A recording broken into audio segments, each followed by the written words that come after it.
দর্শক, আলোক health care and হাসপাতালের সৌজন্য এখন রয়েছে দেশের স্বাস্থ্যসেবা খাত নিয়ে বিশেষ আলোচনা।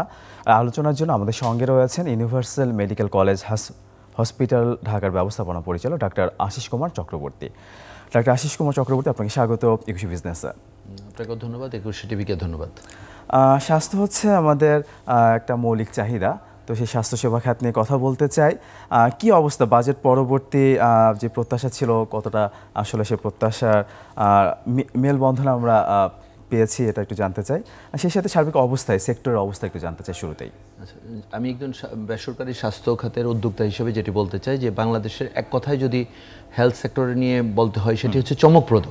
কারণ গত ১.৫ দশকে এদেশের স্বাস্থ্যসেবায় যুগান্তকারী পরিবর্তন এসছে বোধ সরকারি এবং বেসরকারি খাতে। একসময় একটা এনজিওগ্রাম করার জন্য পাশের দেশ কমপক্ষে ভারতে যেতে হতো, এখন এ দেশে প্রায় ১/২ পূর্ণাঙ্গ কার্ডিয়াক সেন্টার রয়েছে। আমি যদি আমাদের ইউনিভার্সাল কার্ডিয়াক সেন্টারের কথা বলি, যেখানে মধ্যরাতে প্রাইমারি পিসিআই করা যায়, যেটি উন্নত বিশ্বের একটি অন্যতম হার্টের আধুনিক প্রযুক্তিগত চিকিৎসার একটি ব্যবস্থা। তেমনিভাবে bypass surgery, valve surgery, even minimum invasive cardiac surgery বা MICS পর্যন্ত আমরা খুব স্বল্প মূল্যে করছি, যেগুলি বিদেশে গিয়ে মানুষ কোটি কোটি টাকায় করে থাকে।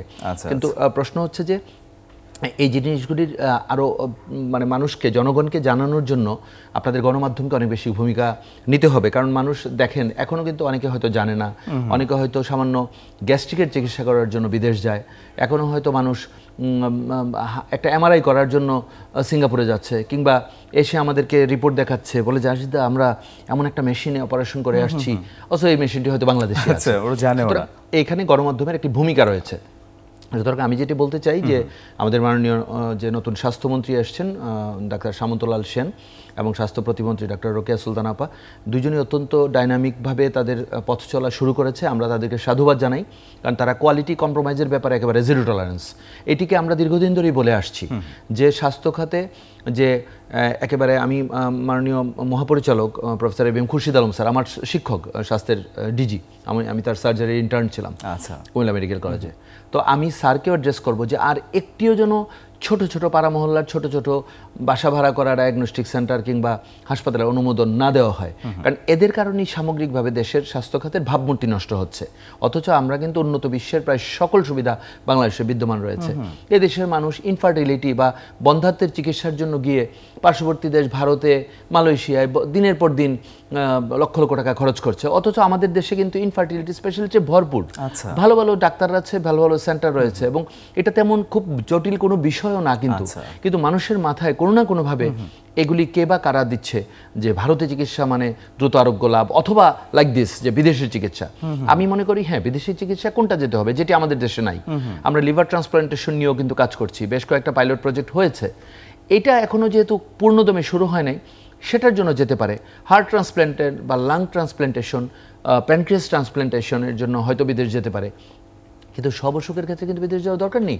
ইন্ডিয়ানরা কিন্তু আজকে যে তাদের দেশের স্বাস্থ্য খাতকে এত ব্র্যান্ডিং করা, এটা ইন্ডিয়ান জনগণ করেছে।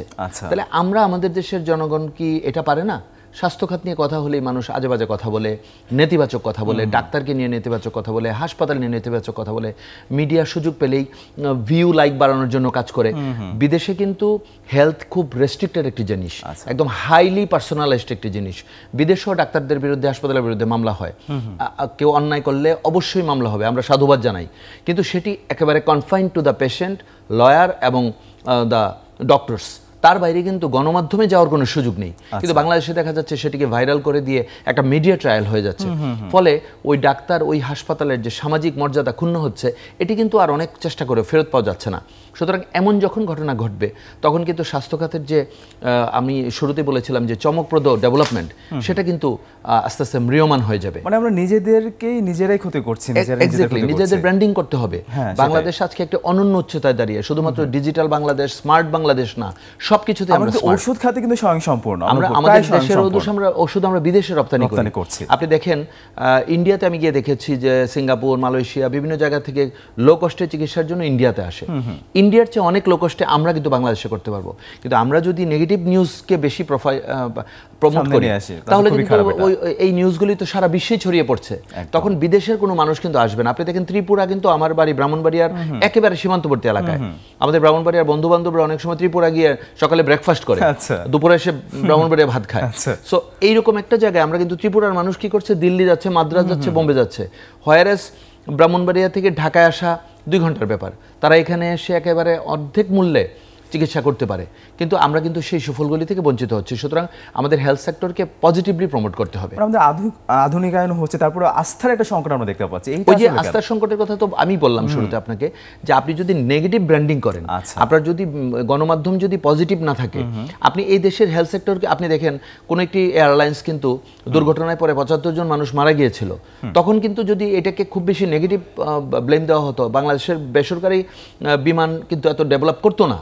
কিন্তু আপনি দেখেন আমাদের হেলথ সেক্টর কিন্তু দিনরাত কাজ করছি আমরা, আমাদের ঈদ নেই, পূজা নেই, রোজা নেই, আমরা কোনো প্রণোদনার দিকে তাকাচ্ছি না, আমরা কিন্তু মানুষের কল্যাণে কাজ করে যাচ্ছি। সো তারপরেও যখন এই ধরনের ঘটনা ঘটে, তখন কিন্তু আমাদের মানসিক প্রশান্তিটা কমে যায়। আমরা তো আর অন্য কিছু চাই না, আমাদের প্রণোদনা একটাই, আমরা রুগীর হাসি চাই, স্মাইল। আমাদের ইউনিভার্সালের স্লোগান, চাই হাসি মুখ সবার, স্মাইল ফর অল। সুতরাং আমি আশা করব যে শুধুমাত্র ইউনিভার্সাল হাসপাতাল না, বাংলাদেশের সকল সরকারি বেসরকারি যে হাসপাতাল রয়েছে, এবং আমি যেটি চাচ্ছি যে হেলথ সেক্টরের বিকেন্দ্রীকরণ বা ডিসেন্ট্রালাইজেশন, শুধুমাত্র ঢাকা চিটাগাং মুখী হলে হবে না। চিকিৎসা পৌঁছে দিতে হবে ব্রাহ্মণবাড়িয়া জেলা সদর হাসপাতাল, আইসিইউ সিসিউ থাকতে হবে। সরাইল আমার বাড়ি, সরাইলের যে 150 শয্যা হাসপাতাল, সেটিকে বিশেষায়িত করতে হবে। তাহলে কিন্তু আপনি ঢাকার উপরে চাপ কমে যাবে। সেটাই, কারণ লোকবল বাড়াতে হবে। এক্স্যাক্টলি। আচ্ছা, শুধু লোকবল না, লোকবল, যন্ত্রপাতি, man and man behind the machines, training, এগুলি সম্ভব। এগুলি আমার কাছে কোনোটাই অসম্ভব মনে হয় না। আচ্ছা, আর ইউনিভার্সাল মেডিকেল কলেজের কার্যক্রম একটু জানতে চাই। অল্প খরচে ভালো সেবার কথা আমরা বলি, এটা কতটা নিশ্চিত করা যাচ্ছে? গরিব যারা রোগী তাদের জন্য কোনো ব্যবস্থা আছে কিনা, সবকিছু নিয়ে একটু জানতে চাই। আচ্ছা, প্রথম আপনার অল্প খরচে বা গরিব রোগীদের কথা যদি বলি, আপনি শুনে খুশি হবেন যে ইউনিভার্সাল মেডিকেল কলেজ হাসপাতালে 10% বিছানা ফ্রি বেড। অর্থাৎ সরকারি মেডিকেল কলেজ হাসপাতালের মতো, যে ঢাকা মেডিকেলে বা চট্টগ্রাম মেডিকেলে বা কুমিল্লা মেডিকেল কলেজে যেমন ফ্রি বেড, তেমনিভাবে এটি একটি নীতিমালা। 10% বেড ফ্রি বেড মেডিকেল কলেজের, যেখানে সমাজের পিছিয়ে পড়া মানুষজন বা যাদের সামর্থ্য নেই, তারা কিন্তু ভর্তি হয়ে অপারেশন করা থেকে শুরু করে যে কোনো কিছু একেবারে সরকারি হাসপাতালের মতোই করতে পারবে। তার কোনো সার্জারির ফি লাগবে না, তার বিছানার খরচ নেই, তার খাবার খরচ নেই, শুধুমাত্র হয়তো কিছু টেস্টের অল্প কিছু একেবারে সামান্য একটু পার্সেন্টেজ রিয়েজেন্ট কস্ট লাগে, এবং হয়তো তার কিছু কিছু ওষুধ হয়তো কিনতে হয়। এটি হচ্ছে সাধারণ একেবারে দরিদ্র জনগোষ্ঠীর জন্য। অল্প খরচে যেটি বলতে চাচ্ছি, সেটি অল্প খরচ নয়, কথাটি হচ্ছে যে আমাদের ইউনিভার্সাল মেডিকেল কলেজ হাসপাতালকে আমরা সাজিয়েছি মধ্যবিত্তের জন্য। মধ্যবিত্ত, উচ্চ মধ্যবিত্ত, হ্যাঁ, যারা উচ্চবিত্ত আরও তারাও আসতে পারে। আর নিম্নবিত্ত কিংবা দারিদ্র্য সীমার নিচে যারা মানুষ, তাদের জন্য আসলে সরকারি হাসপাতাল রাষ্ট্র ব্যবস্থা করে রেখেছে, কিন্তু রাষ্ট্রের একার পক্ষে এত বড় একটি দায়িত্ব নেওয়া সম্ভব নয়। তাই আমাদের যে ইউনিভার্সাল মেডিসিটির 500 শয্যার সুপার স্পেশালিটির কাজ চলছে, এত বড় একটি ইনফ্রাস্ট্রাকচারও কিন্তু আমরা একটি ঘোষণা দিয়ে রেখেছি যে এটি হবে একেবারে মধ্যবিত্তের জন্য। কারণ বাংলাদেশের 85% মানুষ মধ্যবিত্ত, তারা না যেতে পারে 5 স্টার হাসপাতালে, না শুয়ে যেতে পারে সরকারি হাসপাতালের বারান্দায়, তাদের জন্য একটা জায়গা প্রয়োজন। সেই জায়গাটি হচ্ছে ইউনিভার্সাল মেডিকেল কলেজ হাসপাতাল। যে আমরা, এবং আপনি শুনে খুশি হবেন যে আমার চেম্বারে যে কোনো রোগী ছুটির সময় যদি বলে যে আমরা এমডি স্যারের সাথে দেখা করতে চাই, আমি সাথে সাথে ওয়েলকাম করি। এবং যদি তারা কোনো অর্থনৈতিক সাপোর্ট চায়, যে আমার কিছু টাকা শর্ট আছে, আমি একটু কমিয়ে দেন, আমি সেটি করতে অত্যন্ত ভালোবাসি সেজন্য। কারণ আমি একজন মধ্যবিত্ত পরিবারের সন্তান। আমার বাবা যখন ডায়ালাইসিসে চিকিৎসা নিতে নিতে আমরা প্রায় সর্বশান্ত, তখন তো মেডিকেল স্টুডেন্ট, আমিও কিন্তু হাসপাতালগুলিতে গিয়ে এমডি চেয়ারম্যানের সাথে দেখা করেছি, এবং আমি রিকোয়েস্ট করেছি যে আমি মেডিকেল স্টুডেন্ট, আমার কাছে টাকা নেই, আমি কি করব। সুতরাং আমি ভাবি যে আমার মতো কারো নিশ্চয়ই এই অবস্থাটা আজকে হয়েছে। সুতরাং এই জায়গাটিতে আমরা গর্ববোধ করতে চাই যে আমরা মধ্যবিত্তের জন্য স্বাস্থ্যখাতকে যতটা উন্নত চিকিৎসা দিব, যতটা কম খরচে সম্ভব, এবং যৌক্তিক বয় বেসিক্যালি। একদম, এবং আপনারা অনেক সিএসআরও করে থাকেন, তো আমরা আসলে প্রত্যাশা করবো আস্থা আপনাদের প্রতি আরও বৃদ্ধি পাবে। আমরা স্বাস্থ্যসেবা খাতে আর অনেক কথা আপনার কাছ থেকে শুনবো, তার আগে ছোট্ট একটা বিরতি নিয়ে আসি।